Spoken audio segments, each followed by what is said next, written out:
My fiancé said, "You're not the best I can do. I deserve better." I didn't argue and let her leave. Months later, she realized I was the best she had after it was already too late. "You're not the best I can do." She said it so casually, like she was reading a grocery list. Like 4 years meant nothing more than a minor inconvenience she had finally worked up the nerve to address. Claire didn't yell it. She didn't even look angry. She just set her coffee mug down on the kitchen counter, turned to face me, and said those words with this calm, almost relieved expression on her face. Like she had been holding them in for a while. Like saying them out loud felt like finally exhaling after holding her breath underwater. I stood there, not shocked, not devastated, just still. The kind of still that happens when something breaks inside you so cleanly that you don't even feel it at first. I looked at the ring on her finger. The ring I had spent 8 months saving for. The ring I had picked out 3 times before I got it right. Because I had gone back to the jeweler twice insisting something fell off, that it didn't look like her yet, that it needed to be perfect. She was still wearing it while she said those words. That detail stayed with me longer than anything else. She hadn't even taken it off first. I didn't argue with her. I didn't beg. I didn't ask her who he was, even though I already knew there was a he. You always know. I just nodded, slowly, like someone absorbing a diagnosis. And I said, "Okay. That's it. Just okay." She blinked. She hadn't expected that. I could see it. The way her expression shifted for just a half second, like she had braced for impact, and the collision never came. But I didn't have anything else to say. Because here's the thing about being told you're not enough by someone who once told you you were everything. You don't argue. You can't argue. Because the moment someone tells you that you're not the best they can do, the argument is already over. You lost before you opened your mouth. And I'd rather lose quietly than beg loudly. What I didn't know then, what I couldn't have known, is that walking away from that conversation without a single word of protest was the best decision I ever made in my life. And what Claire didn't know, what she would only understand months later, standing outside my apartment at 11 o'clock at night in the rain, is that okay was the beginning of the end for her, not for me. If you enjoy real stories like this, subscribe, because what happened next changed everything for me. Let me take you back.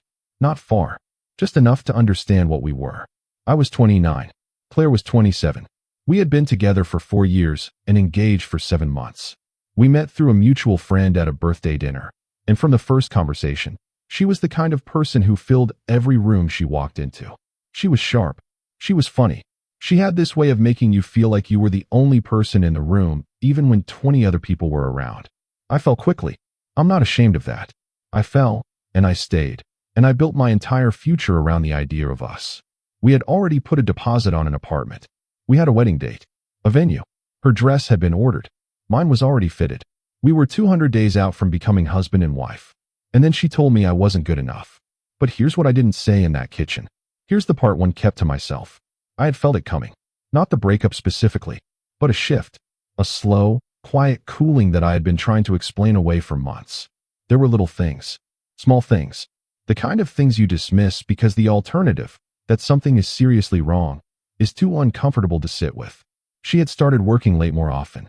Not every night, but often enough that I noticed. She had started talking about her coworker Nathan in a way that had a particular energy to it.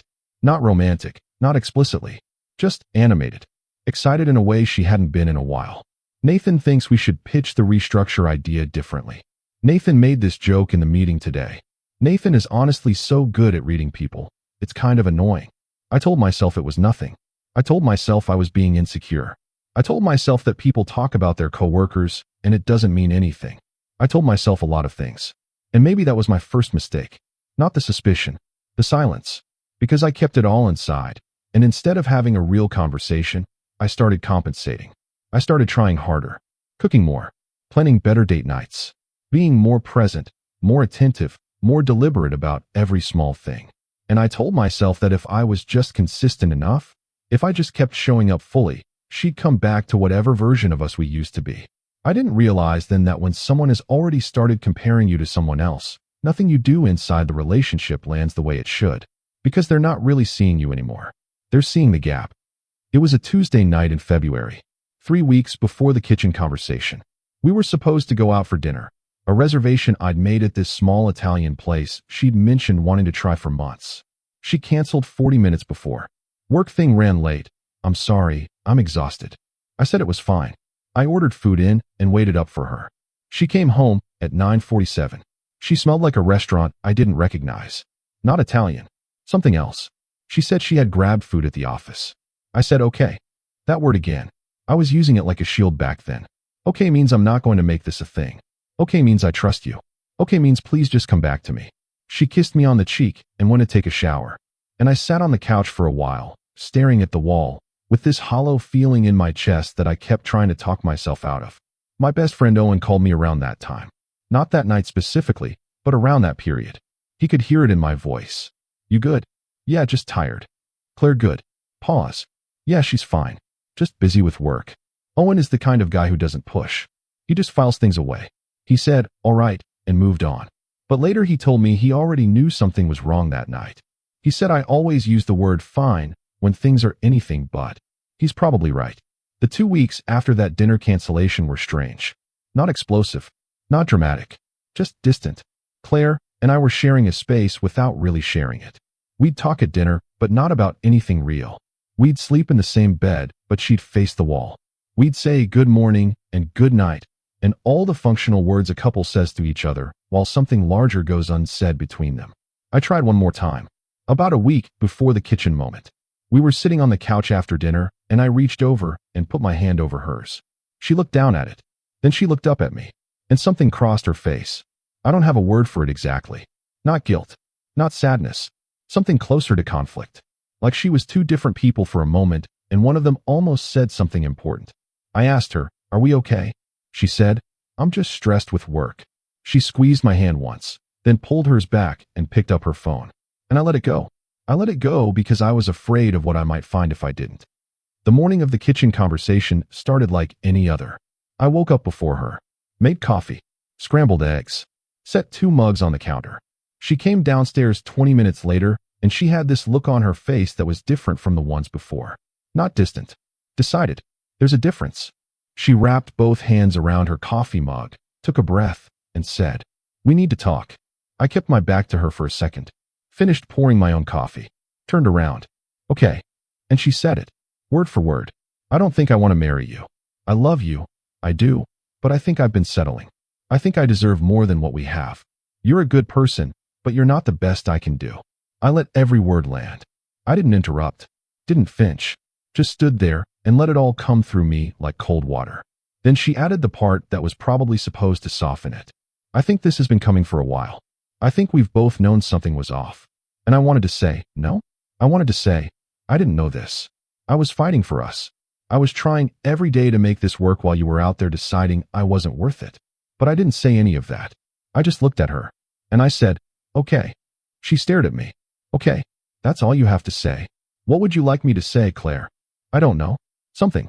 Anything. You told me I'm not the best you can do. What is there to argue about? You already made your decision. She opened her mouth. Closed it. Are you not even going to fight for this? And that's the moment I want you to pay attention to. Because this is where most people would crack. This is where the desperation kicks in and you say things you can't take back. I felt it rising in me. The urge to beg, to explain, to promise to be better, to tell her she was wrong, to ask about Nathan without saying his name. I felt all of it. And I pushed it back down. Because something in me understood, in that exact moment, that fighting for someone who has already decided you're not enough isn't love. It's surrender. And I had already given her too much of myself to surrender what was left. So I said, if you have to be convinced to stay, then I don't want you to stay. She looked at me for a long time. Her jaw tightened. Then she nodded once, took off the ring, set it on the counter between us, and walked upstairs. She was packed and out the door by afternoon. I sat in the kitchen for I don't know how long after that. Just me and 2 coffee mugs and a ring that cost more than anything I had ever owned.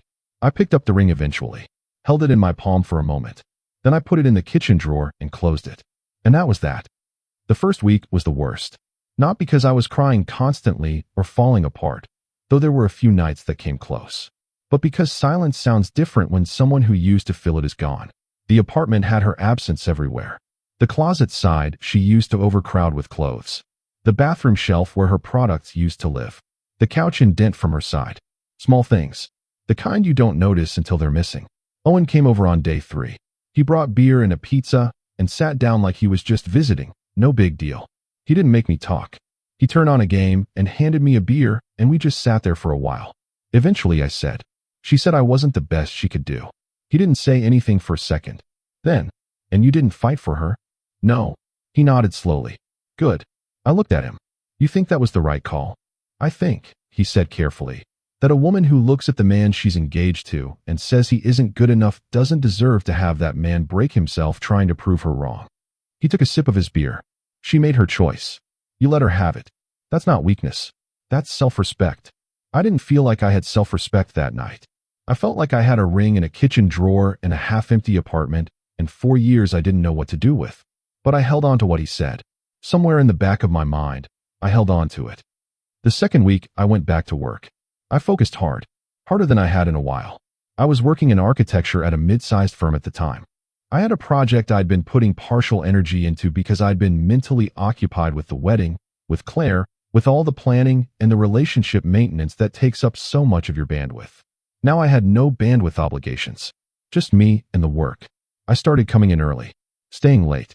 I requested a larger project from my senior partner, something I had been hesitant to take on before because I wasn't sure I had the mental space. He looked at me when I asked, said, "You sure? It's a big commitment." I said, "I'm sure." I took the project, and something shifted, not dramatically, not overnight, but something in me that had been quietly asleep for a while started waking back up. Here's something no one tells you about being told you're not enough. If you're not careful, you believe it. You carry it around like a verdict.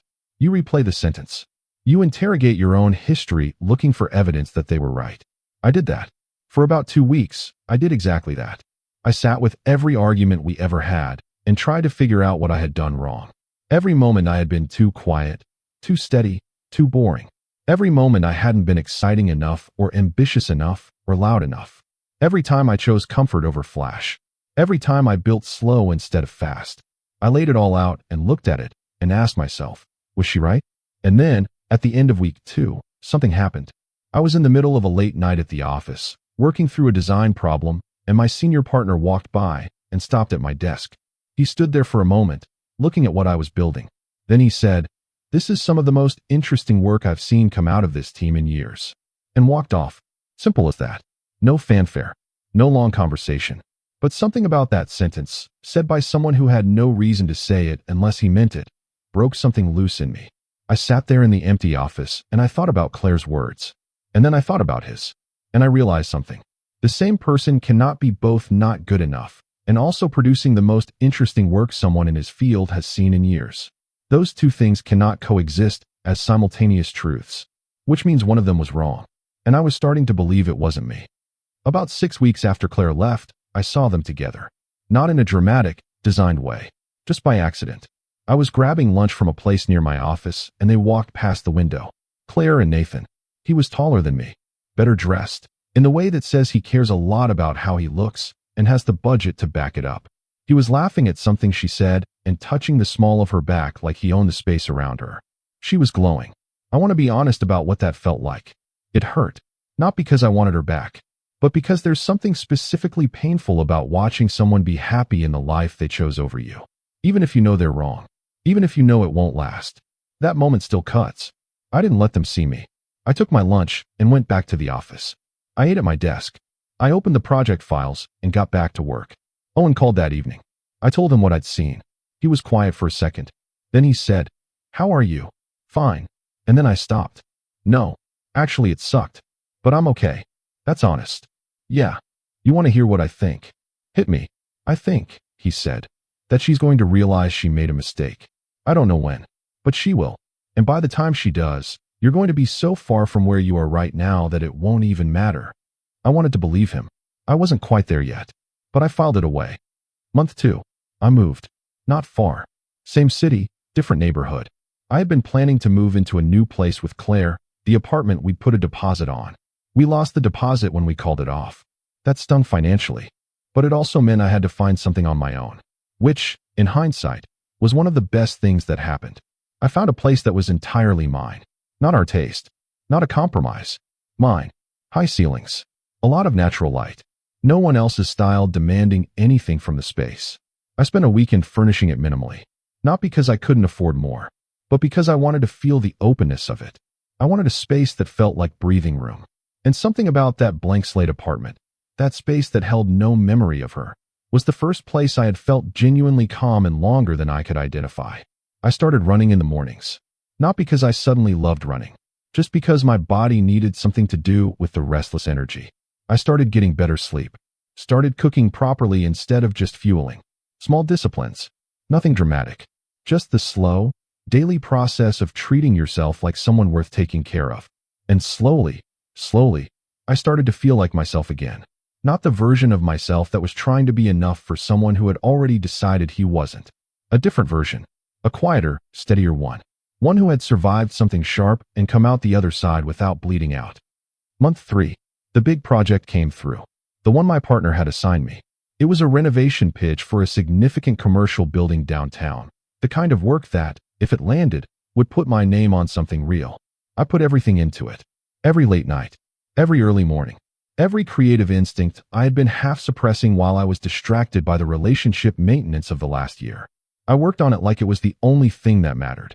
Because for a period of time, it kind of was. The presentation was a Thursday. 14 people in a room. I walked in, set up my materials, and for the next 40 minutes, I did the best professional work of my life. Not because I was trying to prove anything to Claire, or to anyone, but because I had cleared out every distraction and filled the space with something real. 2 days later, we got the contract. My partner called me into his office, told me I'd be leading the project. I walked out of that office and stood in the hallway for a minute, just processing it. And my very first instinct, was to call someone. Not Claire. Owen. I called Owen. He celebrated louder than I did. He said, Told you, man. Told you. You didn't tell me about the contract. No, but I told you something was coming. Didn't I? I smiled. Actually smiled. First real one in a while. Yeah, I said. You told me. Month 4. A Wednesday evening. I was coming back from the office late, still riding the momentum of the project. My phone buzzed. I assumed it was Owen, or work email. I glanced at it. It was Claire. The message was simple. Hey, how are you? 3 words. I stared at them for a moment. Put the phone in my pocket. Made dinner. Ate slowly. Read for a while. Then I responded. Good. Hope you're well. And I put the phone face down. She replied within minutes. Can we talk sometime? I thought about it. I genuinely considered it. Not because I was tempted, but because I wanted to be fair, not cruel. Eventually I wrote back. I don't think that would be good for either of us right now. Take care of yourself. She didn't respond again that night. I slept fine. About 2 weeks after that first message, Owen told me something. He had run into a friend of Claire's, someone tangentially in our old social circle. The friend had said things weren't exactly perfect in Claire's new situation. Apparently Nathan was the kind of person who was a lot more impressive from a distance. The charm that had looked so alive when directed at Claire from across an office was different when it was the only source of light in a room with no one else to perform for. He was restless, easily bored. He made Claire feel chosen when he was in pursuit mode. But once the pursuit was over, she started to feel like a trophy that he'd stopped thinking about. Owen told me this carefully, not with satisfaction, just as information. I'm not telling you this so you feel smug, he said. I'm telling you because I think she's realizing something, and I want you to be mentally prepared. Prepared for what? For her coming back. I was quiet for a second. She already reached out. Owen looked at me sharply. When? 2 weeks ago. And I told her I didn't think it was a good idea to talk. He exhaled slowly. Good. That's exactly right. Then, how are you feeling about it? I thought about it honestly. Like I'm genuinely okay. And that surprised me. Why did it surprise you? Because 4 months ago, I would have given anything to have her reach out. And now that she did, I just felt calm, like I'd already finished grieving something. Owen nodded slowly. That's growth, he said simply. Feels more like distance. Those are the same thing sometimes. I need to mention Leah here. Not as a rebound. Not as a plot device. Just because she was real, and she mattered. I met her at month 4, through a mutual connection at a work event. She was a landscape architect. She had dark eyes and a low-key, dry sense of humor that I matched with almost immediately. We talked for an hour at the event before I realized I hadn't been checking my phone. We got coffee 2 weeks later. It wasn't electric in the immediate, crashing way my early days with Claire had been. It was slower, more like warmth building from a low heat than a sudden flame. She knew I had recently come out of an engagement. She was open about her own past, a long relationship that had ended about a year before we met. We didn't rush. We just talked. A lot. About work. About architecture and design. Her in the landscape. Me in the structural. About what we wanted from the next version of our lives. She was the first person who made me feel genuinely seen in a long time. Not because she was trying to. Just because she paid attention in a way that wasn't transactional. By month 5, we were spending weekends together. Nothing formal yet.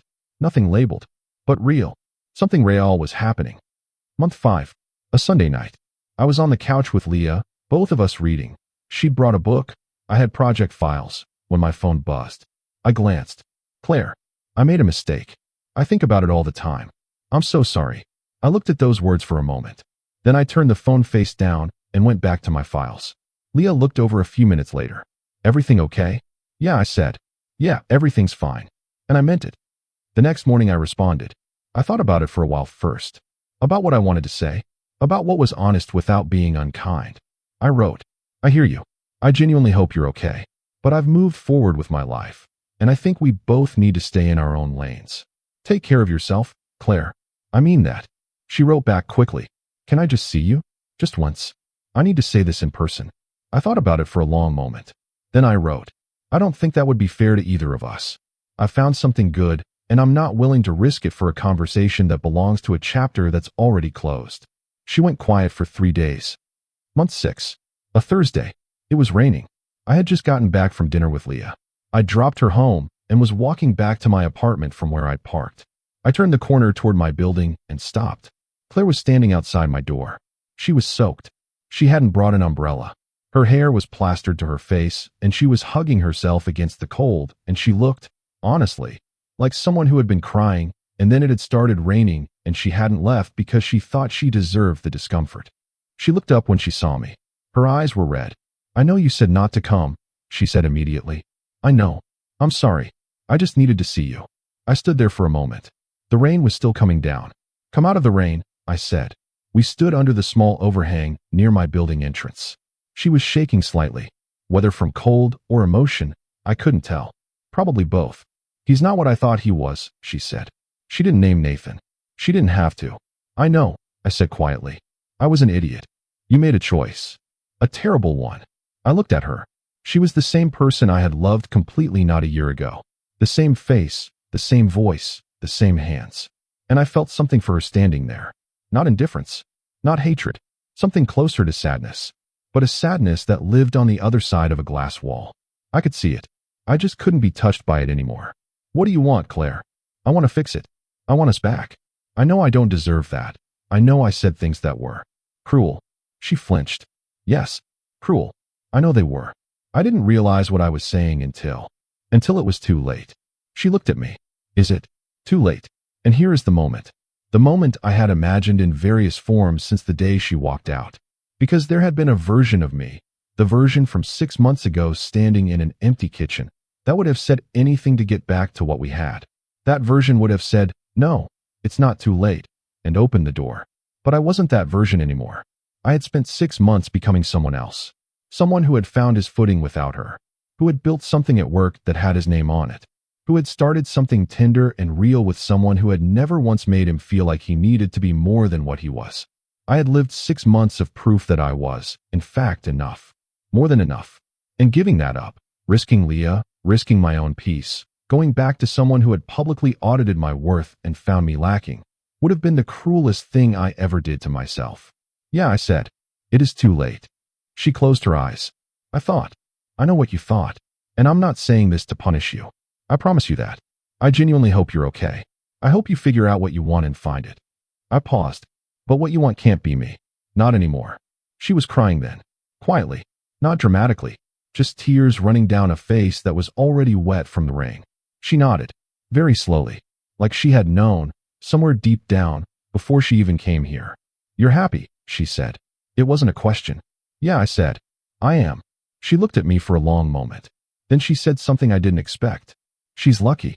And she walked back out into the rain. I watched her go. I stood under the overhang until she turned the corner. Then I went inside. Sat down on the couch in the quiet of my apartment. My phone was on the cushion next to me. I thought about calling Leah, but I didn't want to pull her into that moment. So I just sat there. with the rain on the window, and something settled in me. Something final. Here's the part of the story I want you to think about. Because it's easy to tell this story as a revenge arc. Guy gets rejected. Guy rebuilds. Girl comes crawling back. Guy wins. But that's not what this is. Or at least, that's not what it meant to me. The truth is, Claire didn't come back because I won. She came back because she lost. And those are completely different things. She had built a story in her head about Nathan. About what she deserved. About the gap between where she was and where she could be. She had looked at our life, at our steady, built from the ground up, real life, and decided it was a ceiling when it was actually a foundation. She had looked at me and calculated my value the way you calculate the resale value of something before you know what it's worth. And she was wrong. Not wrong in a dramatic, karmic way. Just quietly, simply, practically wrong. Because Nathan was a performance. And I was not a performance. I was just me, the same person I had always been, who had finally stopped trying to compete with an illusion that was never really about me in the first place. She didn't need a better man. She needed to understand what better meant. And she learned it the hard way, as most of us do. Here's what I also want to say about the months between her leaving and that night in the rain. I did not spend those months in perfect peace. I did not wake up every morning feeling enlightened. There were nights I lay in my new apartment and felt the specific ache of someone who has been told they are not enough by someone they loved. There were moments I passed our old spots in the city, the cafe, the park, the restaurant where I proposed, and felt it land somewhere soft. There were work days where the big project felt less like momentum and more like distraction. There were times I saw things online that reminded me of her and had to put my phone down and do something physical until the feeling passed. Rebuilding is not a montage. It is not clean or linear. It is a long series of small choices to keep going, keep building, keep treating yourself like someone worth continuing. And the fact that I made those choices, even on the hard days, even on the hollow nights, is the only reason I was standing outside my building that rainy Thursday with nothing to regret. 3 months after that night in the rain, 9 months after the kitchen, I took Leah to meet Owen. The three of us had dinner at this ridiculous loud sports bar he loved. And within 40 minutes, she was giving him a hard time about his football team, and he was defending himself with genuine outrage, and I sat there watching the two of them go at it, and I thought, this is good. Not perfect. Not without its complications. But genuinely, warmly, sustainably good. The kind of good that doesn't require performance. The kind of good that gets better the longer you stay in it. After dinner, walking to the car, Leah said, I like him. He's exactly how you described him. Ridiculous. Loyal. She looked at me. You surround yourself with loyal people. That says something. What does it say? That you know what real looks like. I thought about that. I thought about the kitchen. About the ring in the drawer. About standing outside in the rain and feeling nothing but settled. I didn't always, I said. No one always does, she said. But you figured it out. I heard about Claire once more, through the mutual friend network that persists whether you want it to or not. She and Nathan were over. She had moved to a new city, not a dramatic escape, just a job opportunity she'd taken. A new start. I hope it was. I genuinely hope it was. I don't say that as a performance of generosity. I say it because the version of me that came out the other side of that relationship has no room for bitterness toward her. She was wrong about me, but she was more wrong about herself. She thought she wanted excitement and upgrade. What she wanted, what I think she eventually figured out, was simply someone who made her feel like she was worth choosing. And the tragedy is, she already had that. She just convinced herself it wasn't enough. The ring. I should tell you what happened to the ring. About 8 months after the kitchen, I found it in the drawer where I'd left it. I'd moved apartments by then and brought the drawer's contents with me without really inventorying them. I found the ring while looking for something else. I held it in my palm for a minute, thought about what it had meant, what it had cost, what I had planned to build with it. Then I sold it, not out of spite, out of practicality. The money went toward a weekend trip. Leah and I drove up to the coast. 2 days of fog and coffee and long walks and too much food at a small restaurant where everyone seemed to know each other. She fell asleep in the passenger seat on the way home. I drove in the quiet for a while. Thought about nothing in particular. Thought about everything. And at some point on that empty road, I realized I hadn't thought about Claire in weeks. Not because I was suppressing it, just because there was nothing left to think about. She had become a chapter, not the story. I want to say something to whoever is reading this in a moment that feels like mine. Standing in that kitchen, or sitting in the parking lot, or lying awake wondering if the person who told you that you weren't enough was right. Here's what I know. The person who tells you that you are not enough is not delivering a verdict. They are telling you something about where they are, about what they are comparing you to, about the story they've built in their heads that has very little to do with your actual value. And your response to that moment, the thing you choose to do with that sentence, tells you more about yourself than any relationship ever could. I chose not to beg, not to collapse, not to turn the next chapter of my life into a campaign to win back someone who had disqualified me. I chose to take that pain and carry it differently, to let it push me into the work, into the growth, into the real, quiet, unperformed version of the life I actually wanted. And what I found on the other side of that choice was not what I expected. It wasn't triumph. It wasn't revenge. It was just me, clearer than before, quieter than before, more certain of my own worth than I had ever been when I was trying to prove it to someone else. There's a question I get asked sometimes when I tell parts of this story to people who know me. Do you ever regret not fighting for her? And the answer is no, but not because she wasn't worth fighting for. She was. The her I met at the birthday dinner 4 years ago. The sharp, funny, room-filling woman I fell for quickly and stayed for fully. She was absolutely worth fighting for. But the her who stood in the kitchen and told me I was not the best she could do had already left the relationship long before she left the apartment. You cannot fight for someone who has already decided to go. You can only decide what you do with the space they leave behind. And I made that space into something I'm proud of. The project finished. It's still standing. Every time I drive past it, I think for a second about that night in my old office when my partner walked by and said, "Most interesting work I've seen in years."